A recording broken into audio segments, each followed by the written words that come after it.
What it do? This your boy Big Sacc, Mr. Underdog Vet, Mr. Super Solid. You know what I'm talking about? I'm in here with my boy Keys, and you are now tuned in to Crown Gang TV. You know what it is.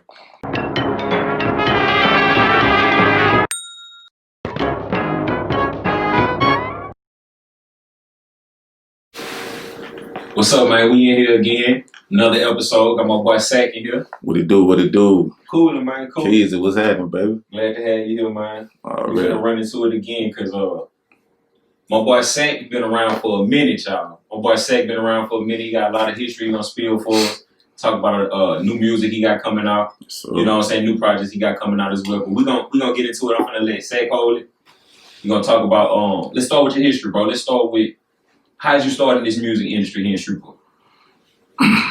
man, I just being a hip hop head, like I was always listening to the radio, you know what I'm saying, in tune with the music, and I would hear local music, you know what I'm saying. You know, people like ADIC. You had different DJs, you know, they would always play different music on the radio, and I would catch the little section where they had local artists. Mhm. So, you know, I was heavily influenced by Ice Cube, you know what I'm saying, NWA, because that's my era as a kid. Right. And that's what made me just start writing. You know what I'm saying? So, like I say, I was tapped in with that at such an early age. I started writing, you know. I knew they had like a little scene around here, so I would always try to make my way to the radio station in some type of way. Because back then they really promoted local artists, you know what I'm saying? They give you a chance. You had your rap attacks, you know what I'm saying? With DJ Darryl. He's a big key point in my life because he had an open platform on the rap attack. You can call a radio station and rap. You know what I'm saying? And I would do that shit, like real talk. But how old were you then, man? 12, 13. Straight up. Yeah, Okay. real talk. You know what I'm saying? And to be honest with you, bro, like with music, I'm in a sense like a hoarder. Mhm. I got all that stuff on tape. Yeah. Okay. All that. Every time I get on the radio and rap, Yeah. I recorded it. Yeah, I got all that stuff on tape. It got to the point to where some nights, Darryl, which he's not a radio DJ around, but anybody that's familiar with the early part of the Shreveport scene, they know who DJ Darryl is. Mhm. It got to the point where he would call me, like we had a rapport. You know what I'm saying? Like we had got cool, you know what I'm saying? But they would call me J-Dub back then. I didn't have the name Big Sacc. My nickname was J-Dub. So he would call me, and sometimes he would just actually have me rap just because he felt like he didn't have nobody that was tight that night. You know what I'm saying? So it ended up going to that till I went to doing drops for him. Like I would do the opening for his show. Like when his show would come on, a late night hype and shout out, something like that. But like I say, I got all them drops recorded. I done 2 drops for him. I done one off Shack's song, I Know I Got Skills. And I done one off it was somebody else. Still pumping that for a bone for the love of money. On Thugs and Harmony for the love of money. I done two beginning of the show drops for him. You know what I'm saying? So it go way back to then. You know what I'm saying? 12, 13. Just calling the radio station, rapping, different shit. You know what I'm saying? Then people, you know, I went to school. People in the neighborhood, they would know that I rap. You know what I'm saying? And I would record all that shit on tapes. Like I got all that shit on tapes. Straight up. Yeah. So, about how old were you when you looked at music as a career? Man, honestly, I was a lot older when I looked at it as a career. I don't even think, I would say in 2000 when me and Ike done Swinging Elbows, I would say I was serious about it then, but I think I was still just having fun. You know what I'm saying? I was always kind of smart and witty on my own, so I would figure out a lot of stuff on my own. Just as far as paperwork, different stuff like that. It's different stuff that I needed to protect myself as an artist. Right. I would do research on that, but I don't think that.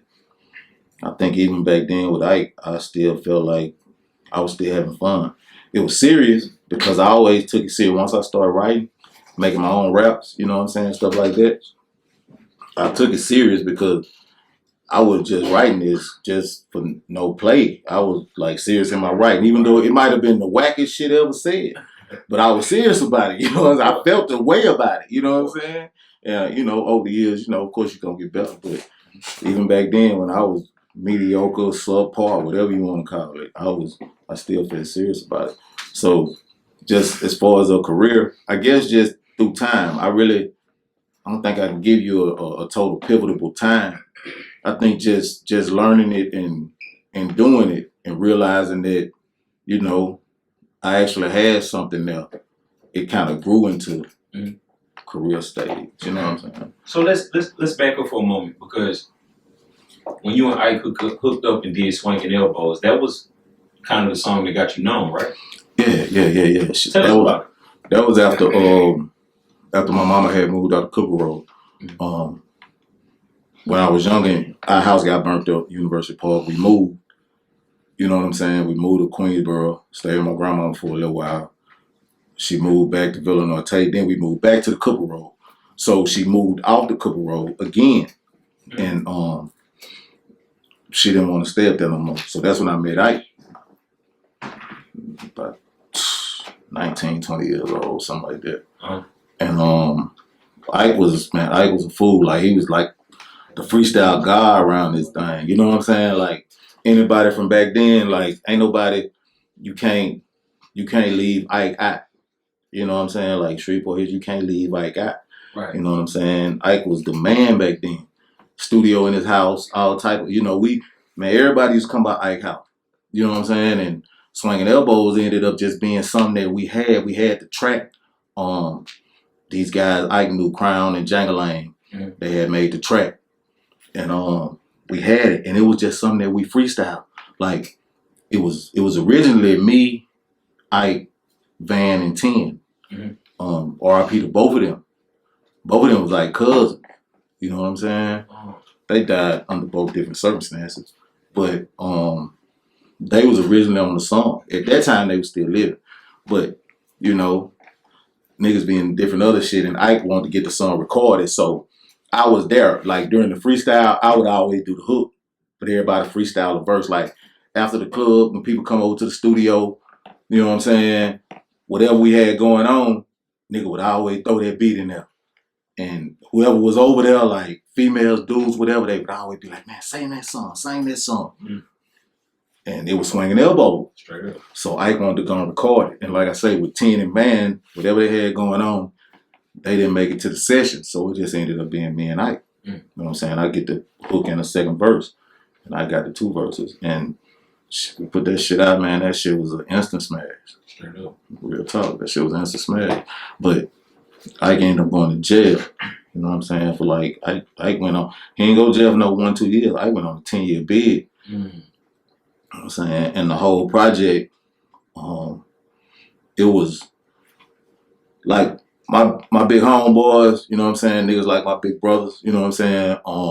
They knew that I wanted to rap. And the nigga, one of them in particular, Blake, he took me serious in a sense, to where like, all right, yeah, I got a little money, I'll fuck off on you. So that's what it was. And once I got with Ike, he realized Ike had all his music. Then he realized Ike connection to Hollywood, because Ike was from Hollywood. He wasn't from the Cooper Road. You know what I'm saying? And Ike, Blake people stayed by Ike people. So once they had that connection, well, Blake decided to invest in what Ike had. But I was a part of that. He made sure I was a part of that. And Swinging Elbows was the first, you know what I'm saying, single off of that. Right. So that way I'd be a part of it. Well, you know what I'm saying, that's how it got put out, whatever, you know, we put it out or whatever.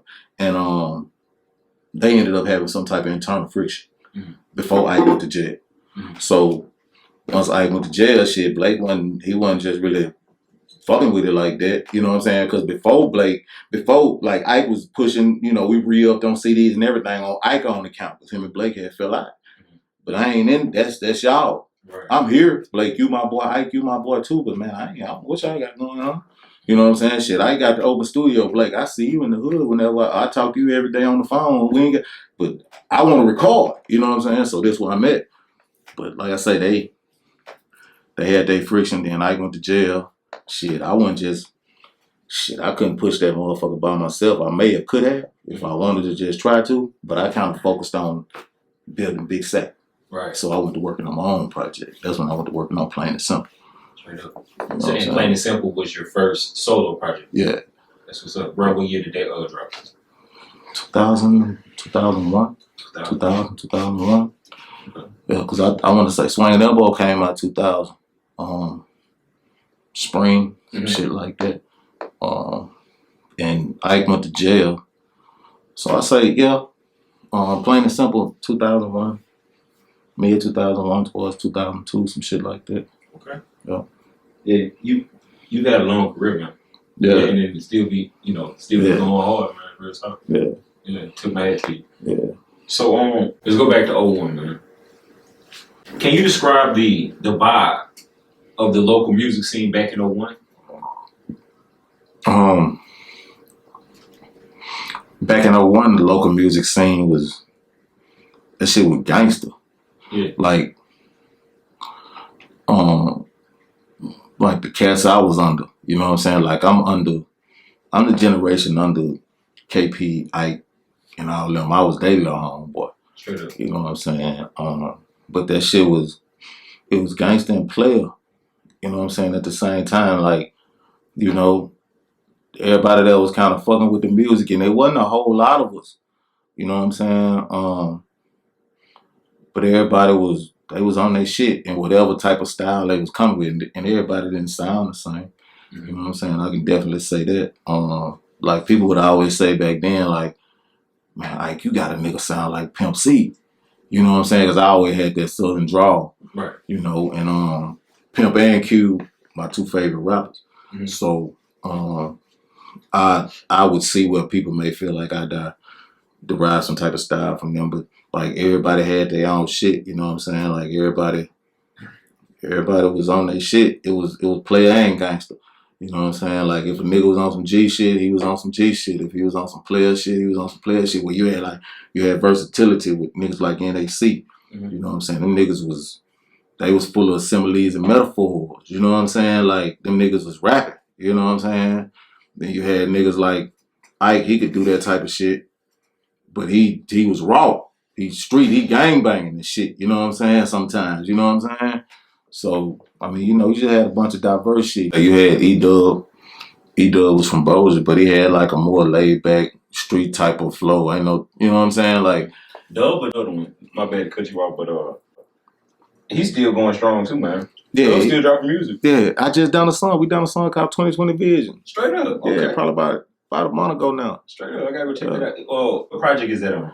He just been putting music. That's what I asked him. I'm like, man, what you working on? He was like, he ain't really working on a project. You know, he just be in the mode to record, and he go record, Mojo record, and he just put it on YouTube. He just putting it on his YouTube platform, which he trying to format a podcast around there too. So, I mean, he just gonna have content on his YouTube page, I guess. But he ain't tell me. Like I asked him about a project, he didn't have nothing specific he was working on. But he had a song he wanted me to get on. We killed that bitch too. Straight up. That's what's up. And I've been fucking with Dub a long time. That's one reason why my name Big Sacc. Because of E-Dub. Because my nickname was J-Dub and niggas would call me Dub Sacc too. So once I started rapping, you know what I'm saying? Like I would have to use either one of the two. But I was listening to E-Dub. Like I was a little nigga listening to E-Dub. Yeah. So I would hear him rap. So I hear him mention Dub Sacc in his rap. So to differentiate between us two, I just started using Big Sacc because I was always a kind of big stocky dude. Yeah, straight up. Like real talk. That's one way, but you might catch some people, they might say Dub, you might say Sacc, and they be like, oh yeah, Dub, that's my boy. But that's me. You know what I'm saying? So that's how you got the name Big Sacc. Yeah. Okay, so let's go back to 01, like I say. So that scene, how How were people getting their music heard back then? Shit, you was out the trunk. Yeah. You know what I'm saying? Like real talk. You were burning your CDs either whether you was ordering from disc makers or whether you was doing like I did. Shit, I bought me a burner. You know what I'm saying? And out the trunk with that motherfucker. On the radio, like back then, the radio was more susceptible to play local music. Right. So like a lot of people be knowing, but it's radio program, Right. like especially around here. You know what I'm saying? Like program radio. So you don't have 99.7 is owned. 99. 99.7 is the radio group. You know what I'm saying? Like, but that's it. The radio group 99.7. They owned by the radio group, but it still be program radio. So you don't have a lot of leeway to play local music. Back then, it was programmed, but it was a lot of more leeway. Mm-hmm. So you could give a 30-minute slot and play number local artists. You know what I'm saying? You might take 10 minutes, have some people call in rapping. You take the rest of the 20 and play 2-3 local artists to make it or break it. Right. 2 songs, 5 minutes each. You know what I'm saying? Because you would get 3 verses back then. Right. You know what I'm saying? So that's 10 minutes out of your 30, along with that other 10 minutes. You got 20, and you probably got 10 swinging on just talking about the shit. So you had that window. You know what I'm saying? But and that's how you would hit. You know what I'm saying? Like that was you could do that. You know what I'm saying? Like you could do that type of shit. I know you mentioned DJ Darrell, but were there any other DJs responsible for playing local music back then? You had Darrell had the late night show. Mm-hmm. You know what I'm saying? The prime time hour. So that's when I was listening heavy. But you had like when Daddy Rowe came along. Daddy Rowe would play local music. Around the era when Bay and them started getting on the radio, I think that's probably around the time when the window started trying to close. Mm-hmm. I wasn't in the inner workings of it, but I know they would do it, and because they played my shit, you know what I'm saying. But I don't think it was a wider window as far as what Darrell and them had. You know what I'm saying? So I mean, as time progresses, things change. Yeah. Yeah. I can understand that. Yeah, you know what I'm saying? But like I say, that's like right now, you know what I'm saying? You gotta go through hell and high water to get them to play your song, you know what I'm saying? Just for radio. You know what I'm saying? So, but we got all them type of avenues, but just for us, terrestrial radio, mm-hmm. You gotta go through hell and high water, especially in this area. Mm-hmm. You know what I'm saying? Because we running off a program list from the major part of the companies, you know what I'm saying? At that point in time, when you saw the transition from CDs to everything being streaming and kind of more digital, how did you adjust to that? Just through time, I guess. Just through time, just learning and always trying to know what's going on. Because a lot of the shit that I know, ain't nobody showed me shit. Right.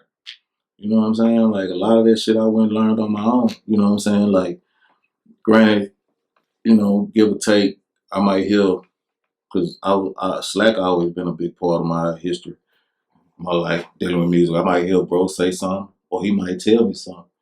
And it's just how I take it. You know what I'm saying? Some stuff I go research, some stuff I ear hustle and go research.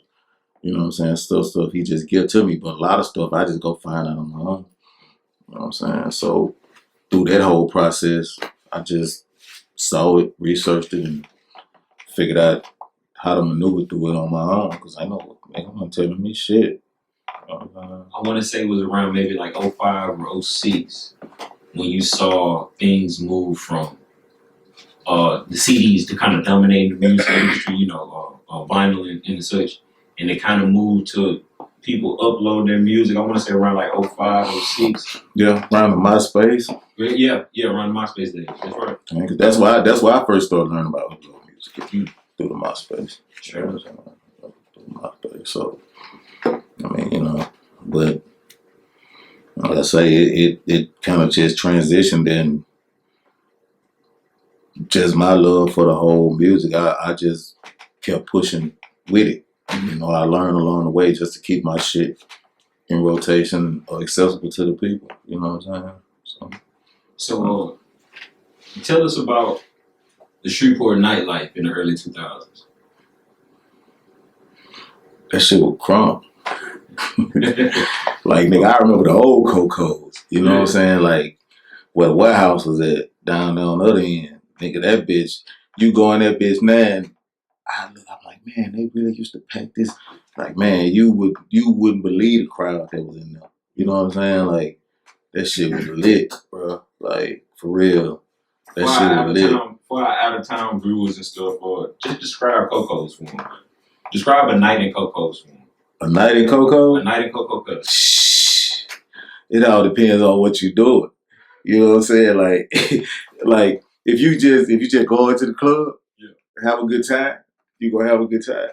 If you go into the club to drug and have a good time, man, hey, bro, it's gonna be a wild night for you.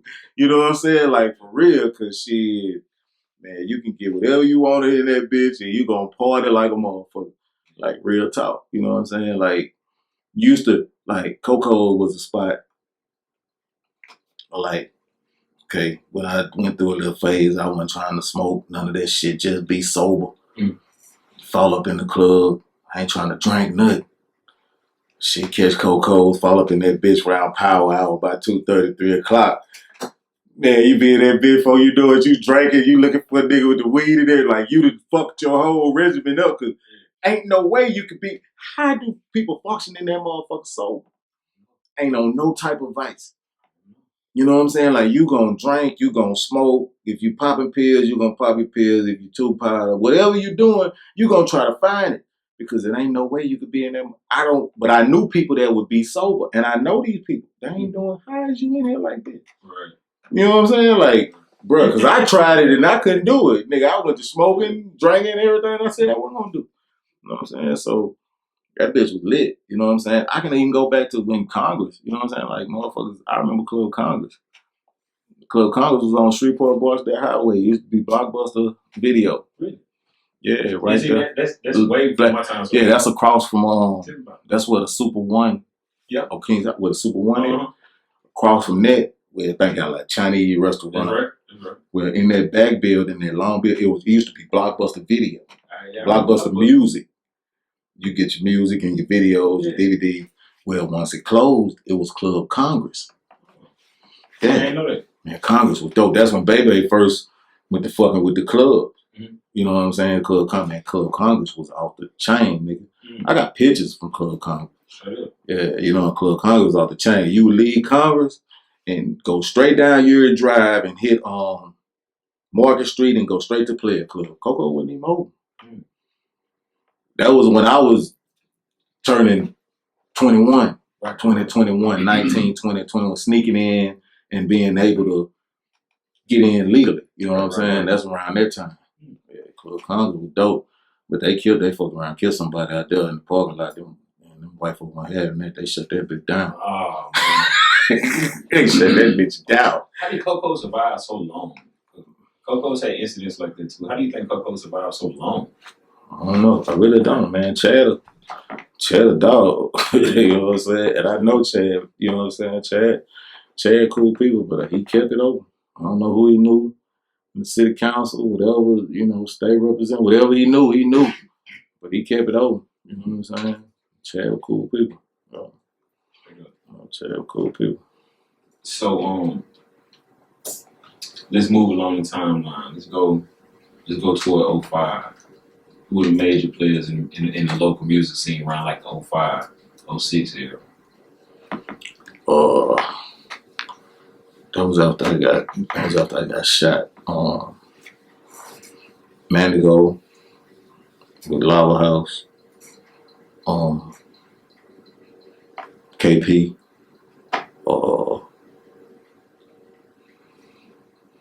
Who else? KP. Rapping wise. Hurricane. Came. Well, the shit that Five had going on with Hurricane, Bullet, Lil Will, all them. Me. Cause I was always in the mix somewhere. So I ain't never just been no small player. I might not have to break out hits like everybody, but I was always in the mix. So you got a long catalog, man. yeah, you know what I'm saying. And somebody else, that was pretty hot back then. I can't think, but yeah, I know them. I know them cats for sure. That's when Bay had went. You know what I'm saying, bubbling pretty good with. They had to start at the and what then, I would say. Yeah. So I would say that. I think there was like and I think what you 5 or 6 somewhere. Yeah, somewhere up in there. Yeah.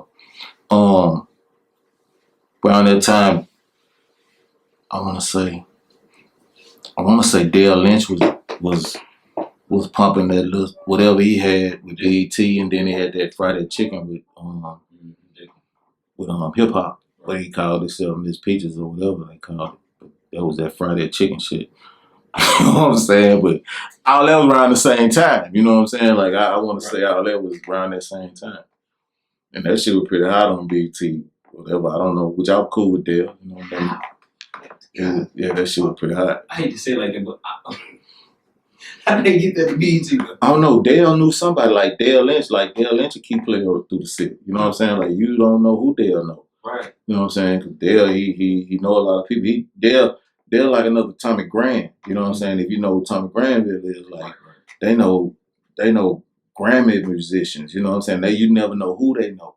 So Dale knew somebody at BT, and he actually got that to BT, that fried chicken. Yeah. Wow.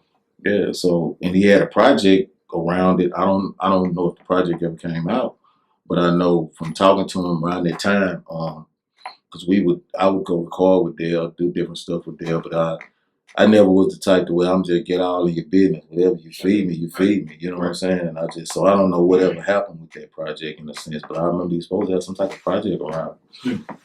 Now I can't say I ever heard it, but that don't mean it ain't never came out. Right. You know what I'm saying? So. All right, so it's 02, it's 03. You just dropped Plain and Simple, right? Yeah, around that time. Yeah. There was an incident that took place. You were shot, I believe you said. Yeah, I was shot 9 times. Yeah. It was in the paper and everything, man. Tell me exactly like what happened. Man, I got shot by a dude I knew. He wasn't no stranger to me. Yeah, he was a dude I considered to be a partner. He actually went to school with me in high school at Northwood. But he didn't stay on the Cooper Road. He stayed like off North Pine with what they would consider to be the North. Right. You know what I'm saying? So he stayed up there. And but when my mama moved to Queensboro, like I didn't even know he stayed over there. Like the nigga, he stayed like right down the street. So he was like one of the first people I connected with because I knew him. And then in street, we was from the same set just for the gangbang. You know what I'm saying? So it's cool with him. You know what I'm saying? We fuck around and shit, but I had befriended a guy that was from my boy Chris X. He was from Hoover. I'm saying we 60, you know what I'm saying? So he's from Hoover. And Chris X kind of moved across the street from. I stayed on the corner. We stayed on the corner of Lillian Grove. Chris X stayed on the corner of Lillian Grove, but not across the street, but Catacomb. You know what I'm saying? So, well, it's a long story, but to shorten it, boy had his baby mama. Like when I first moved over there, like he told me like his baby mama was kind of younger. Mm-hmm. You know what I'm saying? But I don't know what they got going on. Whatever, you know what I'm saying? From what I could tell, they mess around sometimes they don't. But she would frequent like the chick X was staying with. And me and X wasn't just cool at first. We got cool. Like she would come over there because the baby mama stayed like 2 houses down from me, and she would go over there. I don't know, you know what I'm saying? I guess they ended up messing around. You know what I'm saying? The baby mama and X, because X wasn't messing with that girl. He was over there. That was his homegirl. You know what I'm saying? She let him do his thing, whatever. You know what I'm saying? But he wasn't messing with her like that. The girl he was staying with her. So I don't know. You know what I'm saying? Like I think I don't know if they messed around, whatever. I don't know. I didn't see it, whatever. So well, cuz went to taking issues with both of them, and I had kind of peeped it. You know, X told me about the incident they had.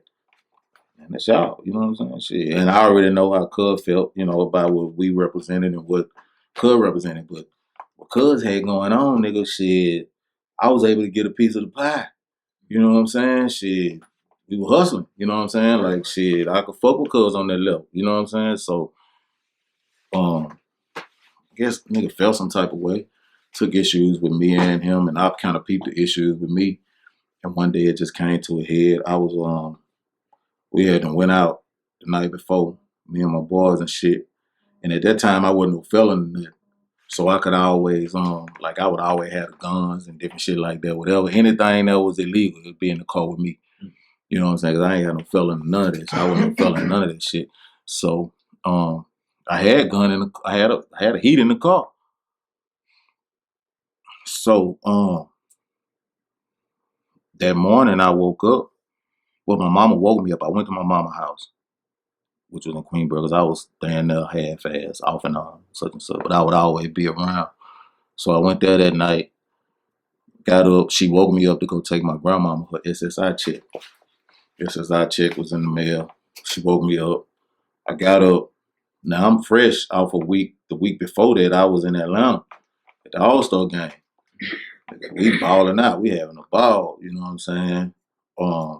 50 Cent was hot. That was when Get Rich or Die Trying that just dropped. Right. You know what I'm saying? That shit was hot. So shit, I get up and I go to take my grandmama her SSI check, and when I walk out the house, like my mama, she was outside, she was sweeping the porch, and I rode down the street. Well, like I said, the nigga stayed down the street. I'm down the street, nigga stood up. He was looking crazy. Saying so, I know him. I want, you know what I'm saying? I kind of felt a certain type of way about how the interactions had been. But I didn't, you know, so I backed up. That was the first day I just caught him look, so I backed up, asked him what was up. You know what I'm saying? I'm like, oh, why you looking at me like that? He went into the situation about the old boy fucking with his baby mama, this and that, because that ain't got shit to do with me. You know what I'm saying? Like, you know, what's up? You know, they really had an issue, you know what I'm saying? So one thing led to another. We got into an argument. I get ready to walk off. You know what I'm saying? I tell him shit. I ain't got to say nothing to you ever again in life. We ain't got to be friends, nigga. You know what I'm saying? So I say shit, nigga, you acting like a bitch, nigga, shit. Woo. I walk off. Well, out my peripheral, I see the nigga arm come up. Mm-hmm. And I throw my arm up to block a punch. But he had a jacket on the whole time. He come out of the jacket and pow. Mm-hmm. I'm saying, nigga shot me. And that's why my arm like that. Yeah. I threw my arm up to block the shot. Yeah. You know what I'm saying? That really saved my life. My head couldn't have took that. Right. You know what I'm saying? So I take off running. Like I said, I had a pistol in the car on the floorboard. But good thing I didn't run to the car to try to get the heat, because I would have died at the car. Right. You know what I'm saying? So I took off running across the street. Nick kept shooting. I ended up getting hit like 9 times. Ended up falling. My mama, never mind you, my mama's still outside. Yeah. She see the shit. She run down there to try to help me. You know what I'm saying? And my mama, I say, I probably was the shit that I put my mama through was some shit she probably never thought she'd ever go through in life. Like my mama had to shield me through that. She jumped on top of me. Nigga steady was shooting. Nigga went in the house, come back with another gun. I'm telling you. The gun, it was a shotgun. You know what I'm saying? Shoot buckshots at a nigga and shit. You know what I'm saying? Like I'm on the ground. I done fell because nigga hit me in the leg. I couldn't run no more. So I fell. You know what I'm saying? I'm sitting up, but my mama came shielding me. By the grace of God, she didn't get hit. You know what I'm saying? But I ended up going to the hospital with 9-inch wounds, 6 exit. You know what I'm saying? In ICU for 2 days, in hospital for like 2 weeks.. And the nigga said it was over song. That's what the write-ups say in the news, because I didn't have to say nothing. Because when I woke up in ICU, they told me that they had him because he turned himself in because he thought he had him killed me. You know what I'm saying? So it wasn't never nothing that I had to say about nothing. He turned his own self in. The charges he ended up with from it. But I didn't end up, I didn't take it to court. You know what I'm saying? Because right after that, my mama started getting sick. Like during the whole process of the court, and she was my key witness. You know what I'm saying? So we didn't ever take it to the court. She ended up getting sick.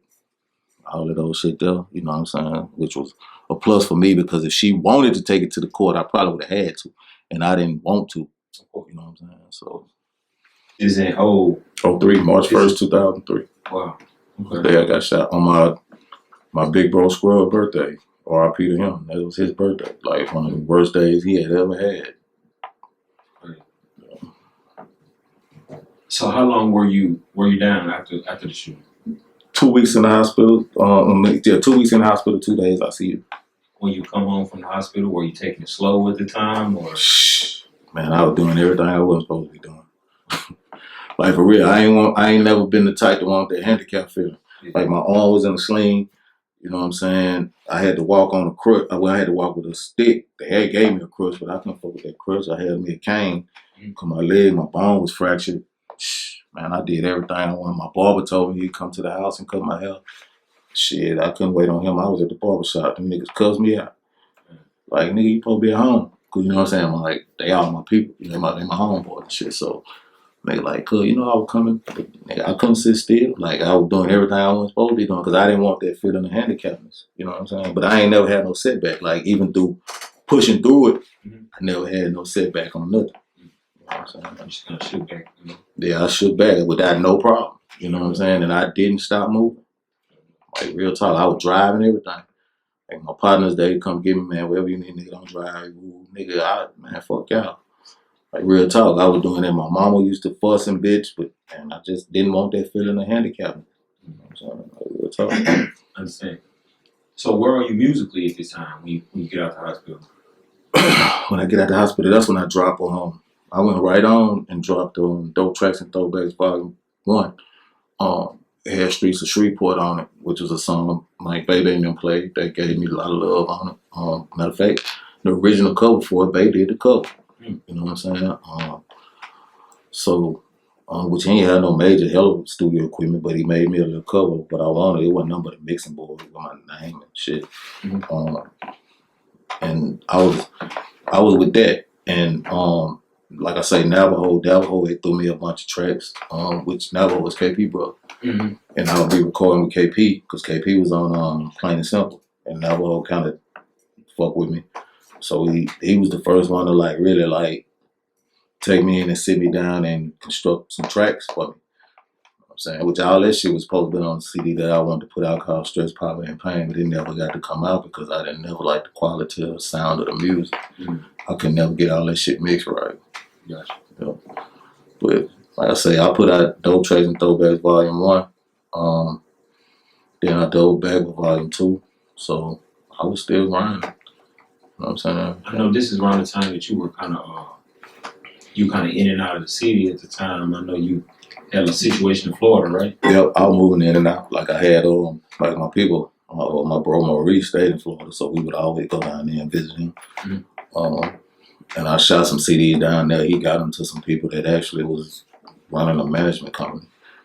And I let them manage me. So I was networking out there. A lot of stuff that I was doing with this chick named Tara.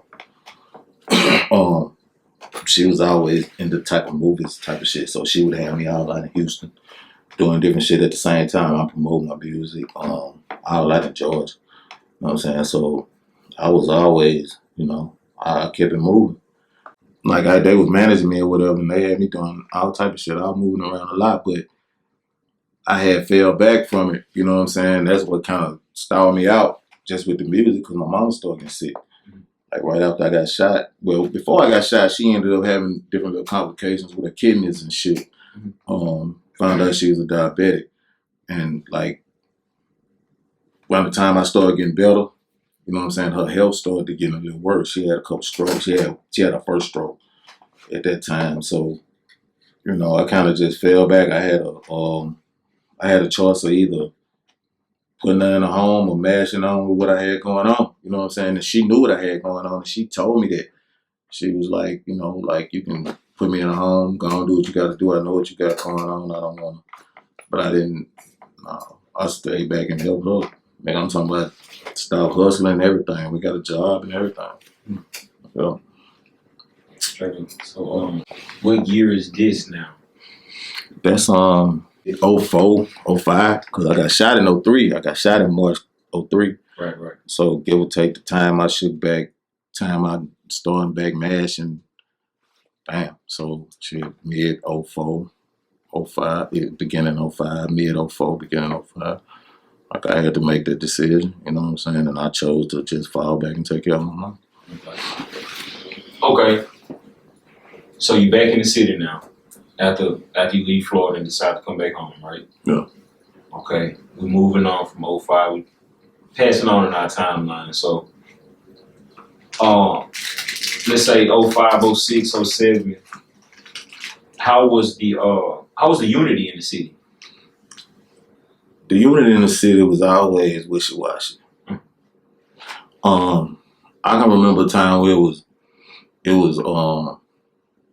was acceptable amongst, you know, certain people. I don't know what the fuck it is about Shreveport. It's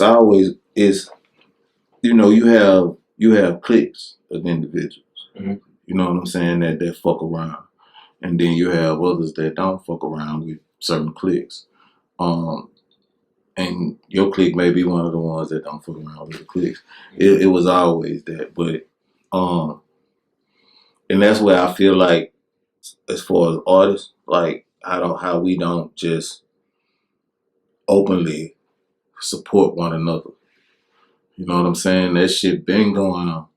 I had people that openly supported me, and I had people that I openly supported too. But it's some people that, I mean, you know, you just ain't supporting. I don't know. It may be preference of music, what they like or whatever, because that all plays a part too. Because I just always feel like, man, if you don't like my music, it might not just be for you. Because dude sitting next to you might love it. You know, it's all part of your preference. So I wouldn't say what the problem was, but you know, you have. I don't think the unity was always like it should have been. Like we all in. Right. You would have unity depending on the function, depending on the situation. You know what I'm saying? It's camaraderie, but a lot of times it just seemed like it's not just all there. And I say that because if it was, you would have saw a lot of more collaborative effort on pushing the city agenda. Right. You see what I'm saying? Yeah. Just as far as what you got going on, what I got going on. You pushing Shreveport along with what we got going on.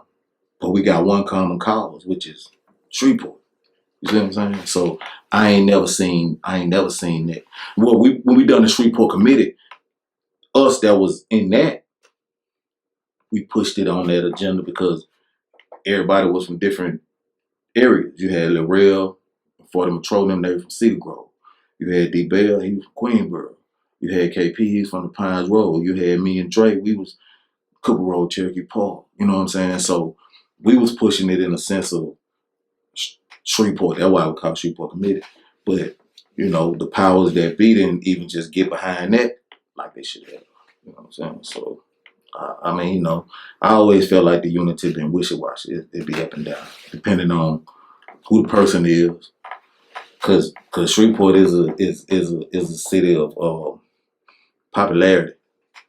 You know what I'm saying? The in crowd is the nigga fucking with the in crowd where he on. But this nigga over here might be doper than and nigga in that in crowd. But he ain't part of the in crowd, so we ain't really just pushing him to that. You know what I'm saying? Like real talk. Other than just getting behind him because he's a dope ass artist. You know what I'm saying? Was the local music scene in 06, 07 as violent as it is now? it was always like Shreveport has always been a violent undertone city. Right. You know what I'm saying? Because we got gang culture. We always had gang culture. You know what I'm saying? It's always been robbing, killing, stealing around this motherfucker. So the music would always reflect that. You know what I'm saying? You always had your different types of artists. You know what I'm saying? That may not touch on that. Then you had your artists that touched on that, but it was always in the music. You know what I'm saying? Like for real, like from Ike, or as a Motown, Feared by Most, Jacob James, you know what I'm saying? Like, and like, take Jacob James, he before me. Like, he before KP now. Cause it was hustling, you know what I'm saying? Gangster shit in his records, you know what I'm saying? Like, it was always that. It always had that undertone, you know what I'm saying? I think it was a little bit more structured, you know what I'm saying? Because of how divisions of neighborhoods and how people fuck with each other, you know, gang sets and different sections than it is now because you shit just all over the place. You know what I'm saying? Like real talk. You know what I'm saying? So, but it was always a street undertone in the music. Always. That was always there. You know what I'm saying? Always. So like, you know, like for instance, you know what I'm saying? Like with the KP and Jay-Mee situation. You know what I'm saying? Like I was there through the whole ordeal. So wait. So what exactly happened in the situation?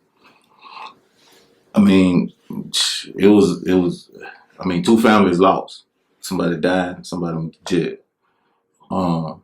But with me being the person that I was, just as far as how I maneuvered around people, you know what I'm saying? I think that could have been prevented. You know what I'm saying? It wasn't, and it was like the love was there, but a certain situation kind of divided the love. You know what I'm saying? And I never forget. You know, we was at Five Entertainment. Me, because my boy Dre, which is like my in-house producer, he was actually recording the artists over there, like Bullet, Hurricane, Lil Will, like all them. Dre was over there when they first got their equipment. You know what I'm saying? So we would be over there with it. So, you know, KP be over there too. You know what I'm saying? Everybody knew and Ray and Sand. You know what I'm saying? You know, so we would be over there or whatever. And man, I don't know what happened. I think they went to a game or some shit. And when they come from the game, like it was like I think Slim had kind of pushed up some shit to where like KP could beat. I mean, Jay-Mee could beat KP rapping some shit. That's what all this was based off of. Some to that nature. Wow. And you know, it kind of kicked up some type of friction. You know what I'm saying? Because I never forget when KP came to the house. They asked me because they went. We stayed at the studio. We didn't go. They went to the game. I think it was a Huntington homecoming game, some shit like that. I don't know what it was. A basketball game though. And they jamboree some shit. I don't know what it was. But when they come from the game, KP wanted some information on Jay-Mee. Well, I wouldn't give it to him. Because nigga, I fuck with you and I fuck with him. Nigga, I ain't no snake ass nigga. Shit, whatever you want on him, dirt you want on him, you gotta get it on your own. Right. I ain't in that shit. Because of whatever Slim kicked up. So it ended up being a couple of diss songs thrown back at each other. I remember one time they were supposed to talk on the strength of me in the club. It wasn't never no street gangster shit. Nothing like to where a nigga just, you know what I'm saying? And I ain't saying that to belittle no nigga character or none of that. It was never based on none of that. It was some bullshit. The part is where the gangsters involved, is what you're saying, right? Huh? The active part is the violent situation. That was the gangsters involved, right? Them niggas wasn't gangsters. Okay. You know what I'm saying? Like they were some cool ass niggas. You know what I'm saying? Like I know some G Street ass niggas, not to take away from none of their characters. You know what I'm saying? Shit, Kyron, shit, R.I.P., you know what I'm saying? Rest in peace. And shit, Kyle was a cool ass dude, man. You know what I'm saying? That's KP brother. Brian, he was a cool ass dude. You know what I'm saying? Right. Shit. I would never consider now one of them niggas gangsters. You know what I'm saying? That's just the truth of the matter. The situation just turned out how it just turned out how it turned out because of some bullshit in my eyes. Because I saw it unfold and I tried to stop it. You know what I'm saying? Like I say, they were supposed to talk on the occasion and they didn't. And I honestly think it was because of KP.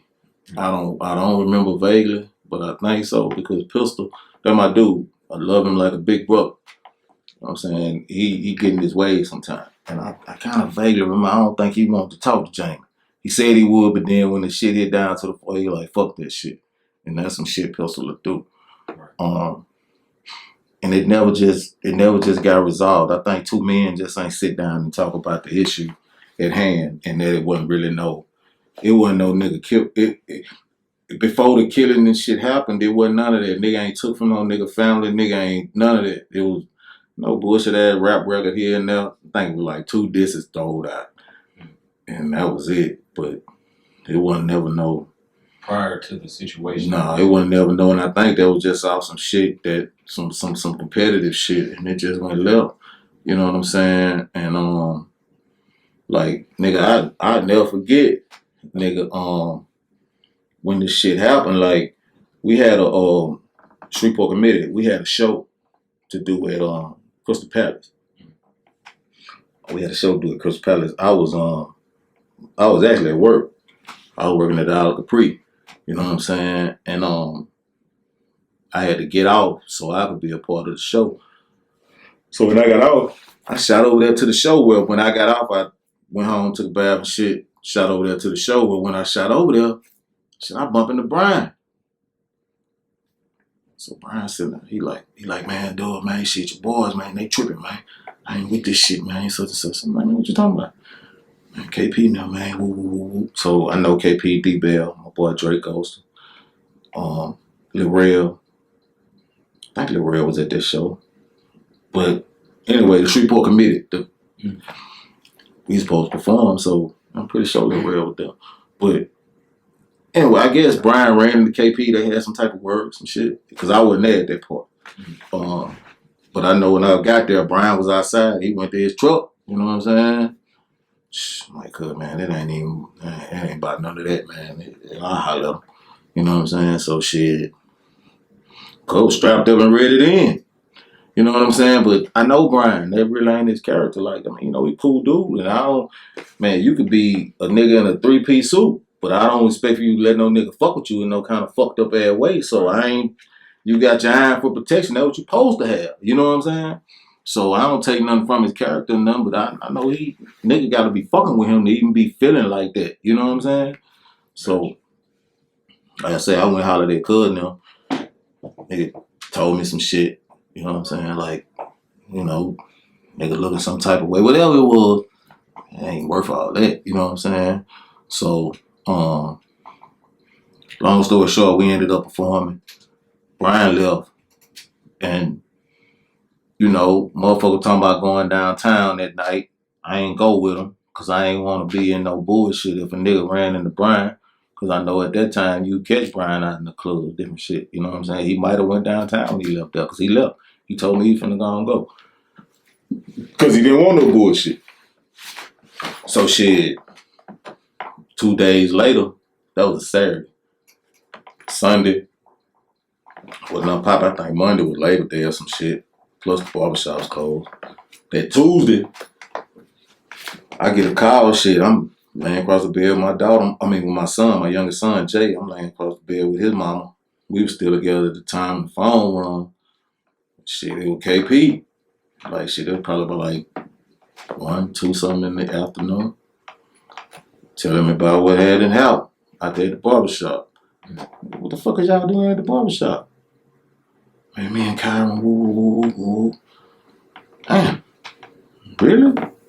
So shit, I don't know, Jay-Mee called me or I called him. So I ended up talking to Jay-Mee. He was telling me about the shit. Phone rung. While I'm on the phone with him, I get off the phone with him. It's KP again. You know what I'm saying? He got Pujalo, Southern Maid on the phone.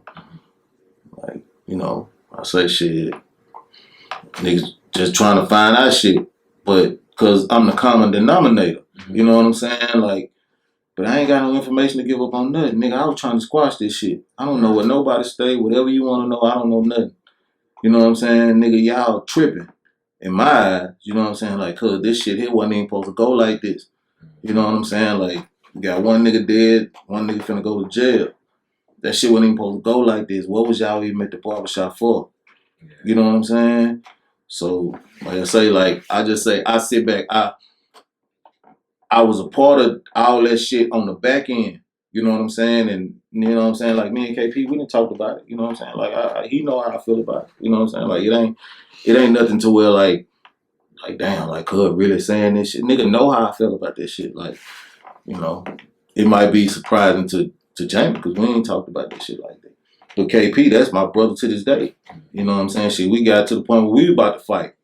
You know what I'm saying? At one point. So we done talked about this shit. Like that shit wasn't supposed to happen like that. You know what I'm saying? It really wasn't. Right. You know what I'm saying? So I So say this situation that should have been, you know, prevented. it could have been prevented. You know what I'm saying? Just all niggas sitting down talking. You know what I'm saying? Just talking it out. It wasn't nigga hadn't stole nothing from nobody. Nigga hadn't, you know what I'm saying? Like, man, it wasn't none of that. You know what I'm saying? So like I say, shit, that shit just be crazy. And like I say, I've been a part of like all that type of shit. You know what I'm saying? Like it always be some shit like that. They even with the like the Bullet and Baby shit. You know what I'm saying? I was in the middle of that shit. You know what I'm saying? How exactly did they go? Some bullshit. I mean, you know, shit. Blanco, he feeling some type of way, I guess. He was one of the hottest rappers. Shit, still that nigga still cold. Word. You know what I'm saying? Lil bro still cold. But you know, he kind of fell back. He dropped a CD a little while ago, about a month or so ago. I think it's Swamp Baby or some shit. I think that's what it was. Go check it out. You go look it up. I think it's that Swamp Baby. But no, I think Swamp Baby was before that. There's another one he dropped. I can't think of the name of that bitch. But anyway, yeah, that was some crazy shit. Like that shouldn't have never happened. I don't think. You know what I'm saying? But I don't know. Cause I know I think Bullet and Chico had a fight prior to that. I wasn't in the club that night though. You know, 'cause Bullet used to be with me. Like I said, I've been knowing Bullet since he was a kid. I used to come to Five Entertainment. Him, Kane. I knew all them folk Kane even blew up. You know what I'm saying? Like them niggas, they was little kids. They used to come to Five. You know what I'm saying? And we was out there. You know what I'm saying? So, but me and Bullet, we kind of clicked, and he was around me for a lot around that time. You know what I'm saying? When that shit happened. And I don't know, you know, because Lil Bro, he was always in the mix. He was hot because he had that song Hot Topic, which never was one of his favorite songs, but he had it. But I don't think he never just really clashed with the DJs like that on a personal level. And I don't know exactly what the core issue is. But like I said, I think him and Chico had a fight one time, and that kind of soured the whole little shit. I think he felt like niggas was hating on him. Some shit. I heard a lot of different shit, but I ain't got no factual proof. You know what I'm saying?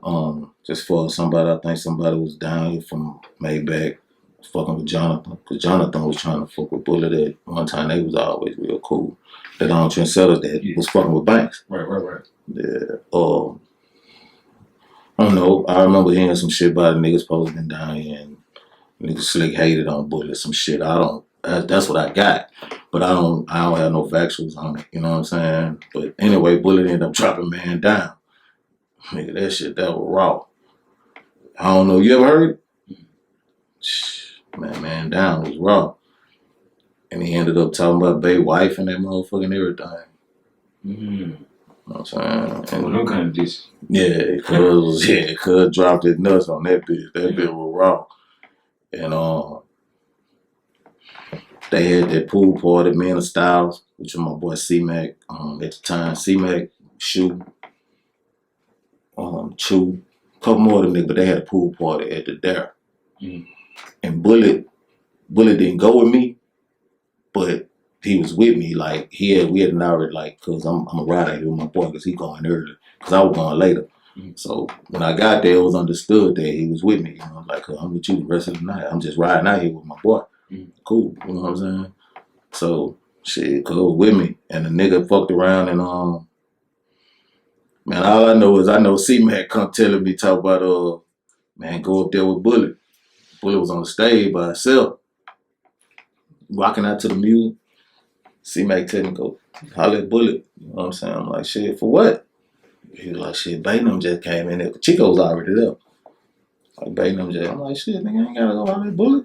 Follow at Bullet for what? Man, you know, he just put that song out, man. Nigga might try to start some shit with him. He up there by himself. Man, I ain't gonna start no shit about no motherfucking song. I hope a nigga ain't tripping about that. Shit. Mm. By the time I walked up there to that motherfucking stage, cause Mac kind of like coerced, like forced me, like, man, come. He kind of taught me, you know, he know me well enough to know if you just push the issue long enough, I'm gonna damn near do it. You know what I'm saying? So I went up there to go fuck with Bullet. And by the time I got up there, shit, nigga had to knock Bullet off the stage. Know what I'm saying? I heard Bay had stolen, because I didn't see it actually happen. I heard Bay had blindsided him or whatever.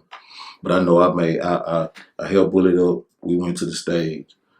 Got on the stage. Shoe was pushing Bay off the stage. And I never forget looking Bay in his eyes. And I'm like, damn, Bay, what's up, man? What going on? He was like, man, nigga talk shit about my wife. I'm like, well, I don't got nothing to do about a nigga wife. I don't know nothing about that. You know what I'm saying? I'm out of it. I ain't shit. That's your wife. You supposed to feel some type of way. So I kind of just fell back. And when I look back, Bullet was over there fighting. A couple niggas. Shit, I go over there, get in the blend with a couple niggas, and I'm thinking it's what that I'm fighting. But it really wasn't. It was Cats Off Rufus Drive. But I found it out through my homegirl, which they didn't know who I was. So it was kind of like a misunderstanding. You know what I'm saying? So that shit was kind of like swept under the bridge. But I had took it to the heart because I thought it was Wood.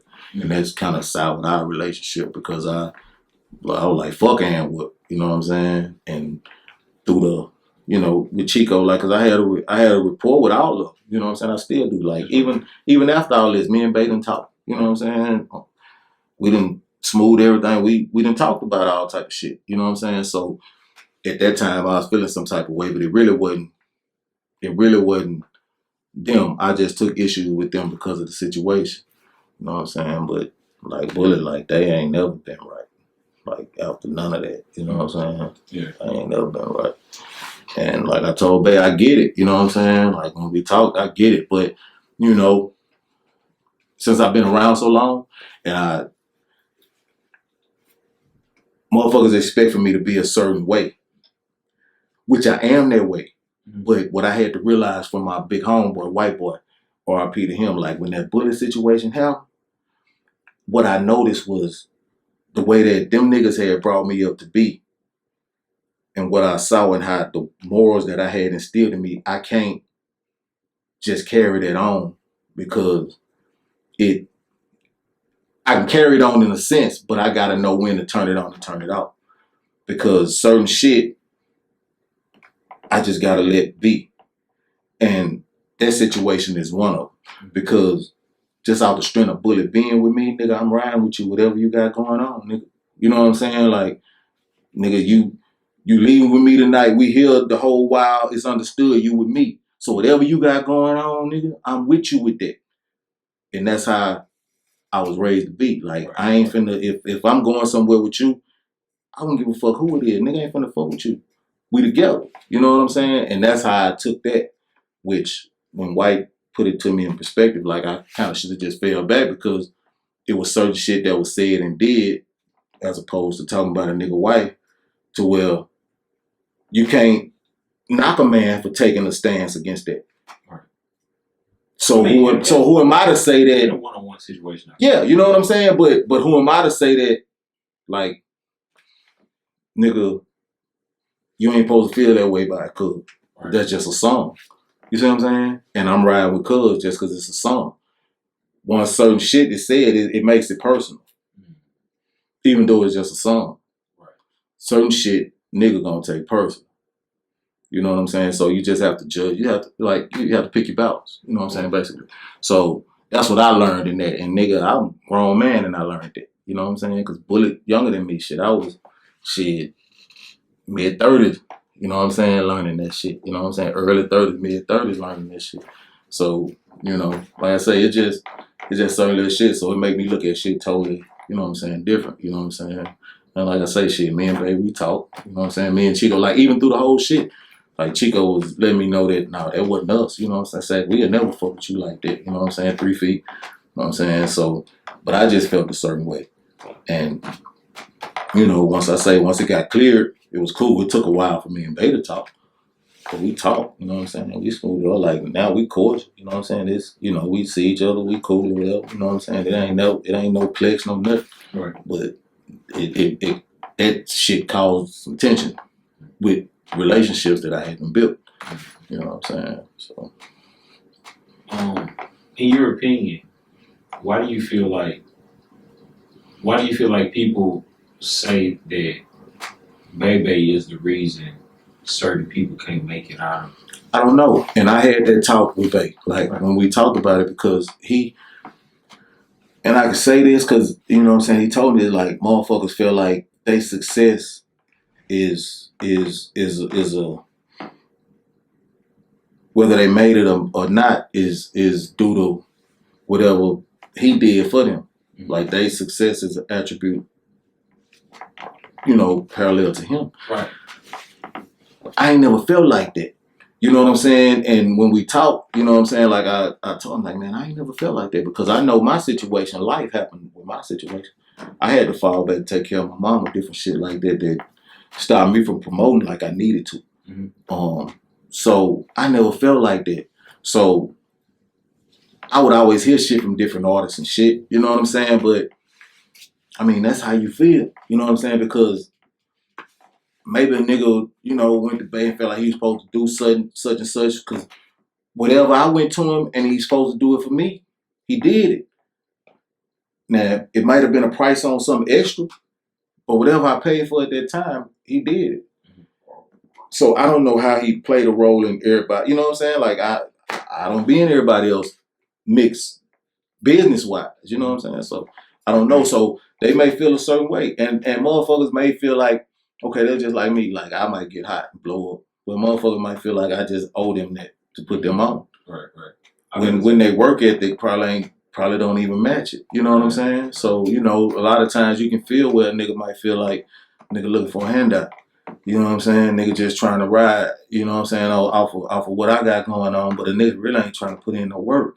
You know what I'm saying? You can feel well, motherfucker might feel like that. Yeah, you know what I'm saying? People always talk about Bebe like he's, you know, the DJ. But Shreveport has quite a few DJs that kind of instrumental. Me, I don't look at Bay as a DJ. Bay an MC. He entertains the crowd.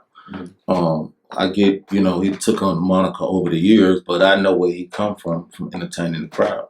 Mm-hmm. You know what I'm saying? Jam them and all them introduced him to the DJ aspect of it because I was actually moving around not moving around per se in a circle, but I was going to the radio station and I knew who the actual DJs were. Mm-hmm. You know what I'm saying? As a kid, even though Bay was older than me, he don't remember me being there. But I would be there with Daryl, you know, different times. He would come by there because he was Fat Paul drum major, such and such. You know, he was an entertainer. You know what I'm saying? Like, so he honed that over the years. He honed that title of being a DJ, but he's a mic controller, he's an MC because he has a DJ. Chico is his DJ. Mm. You see what I'm saying? So, you know, he know what he need to play and this and that to move the crowd, but I don't feel like he's just per se DJ per se. Right.